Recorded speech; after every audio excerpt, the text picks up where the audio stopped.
The Angolan Embassy in South Africa has confirmed that the crew members of the aircraft that landed illegally at the Cape Town International Airport will be back in South Africa, this time with all the necessary documentation. This as the aircraft took off this morning after it entered the South African airspace illegally. The plane, which belongs to an Angolan oil company, was detained together with its 5 crew members for breaching security regulations. There were calls for the aircraft not to be allowed to refuel, as well as the detention of the members. However, the embassy's Manuel Santos says they have been allowed to return to Angola.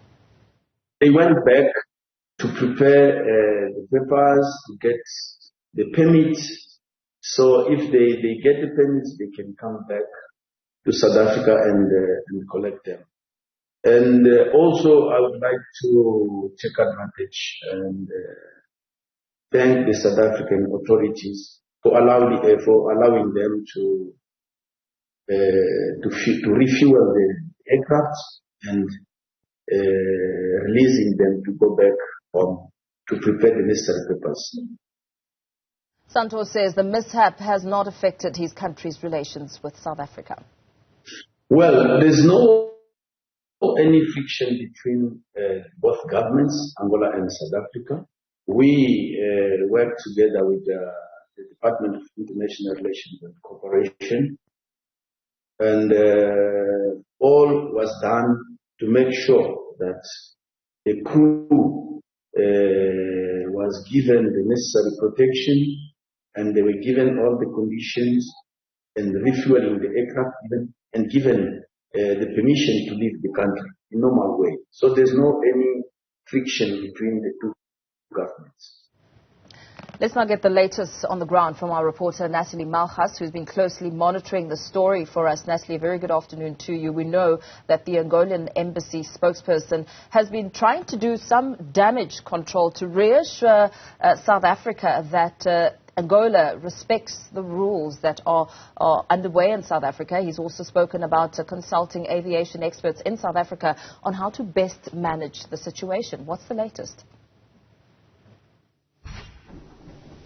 Well, Mpho, you mentioned a little earlier that October is Pride Month. It's also Transport Month. So Minister Fikile Mbalula has also been putting out a few of those fires with regard to this problematic plane and issues in the airspace. They released a statement in the wee hours of this morning in response to the plane that arrived in Cape Town on Friday evening at about 7:30, making a 3.5-hour journey from Luanda through the Angolan airspace, through the Namibian airspace, and into the South African airspace. The Air Traffic Navigation Service here in South Africa was satisfied with the flight plan presented to them and had followed all the necessary operation protocols with regard to this particular plane traveling to Cape Town.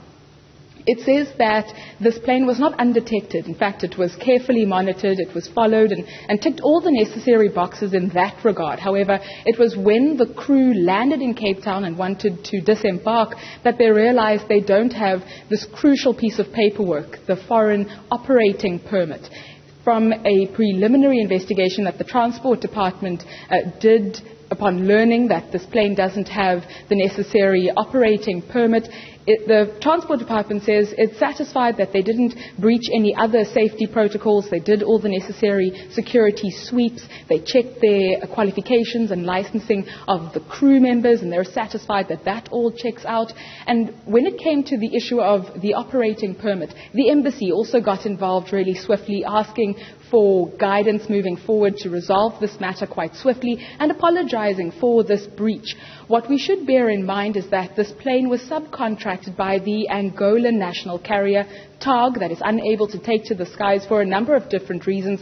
According to the Transport Department, maintenance issues has also plagued the national carrier. When we spoke to aviation experts, they said the pilot strike is also impacting the operations of TAG in Angola, that has limited scheduled flights flights into South Africa, into Johannesburg and to Cape Town. So they are not able to take to the sky. They commissioned this 80-seater plane to make its way to Cape Town to pick up, quite interestingly, technicians that were set to begin work with oil company Chevron in the coming days. But because of the lack of this operating permit, which was an oversight on either the part of TAG or the managing company of this chartered plane, they were unable to move forward. In fact, when we spoke to aviation expert Lyndon Burns, this is what he had to say about this paperwork slip-up.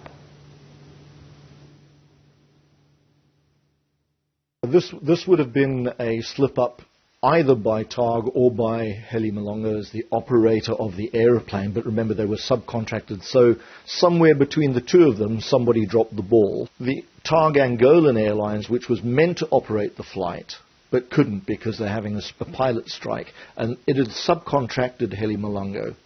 So between TAG and Heli Malanga, one of them should have made sure that they had the necessary paperwork, this foreign operator's permit.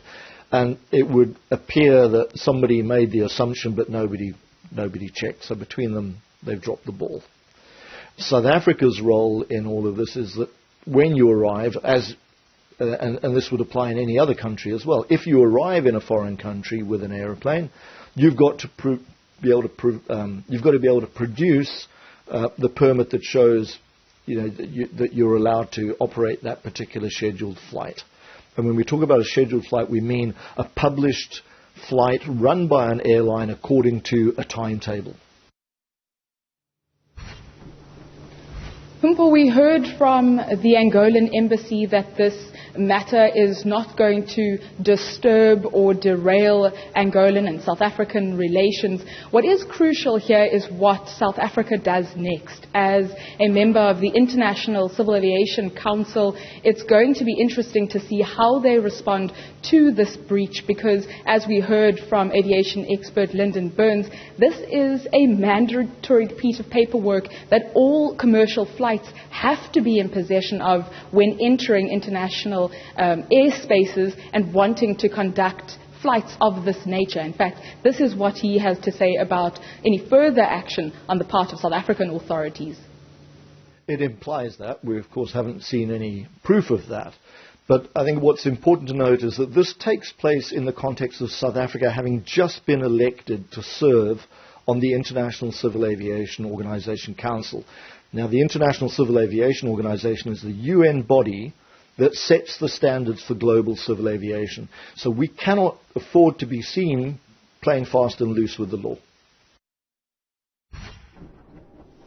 We've since heard from the Angolan Embassy they do intend to be back in South Africa, and particularly in Cape Town, to collect that team of skilled employees, South African engineers and technicians that they so desperately want to have start work at the oil company Chevron in Angola soon.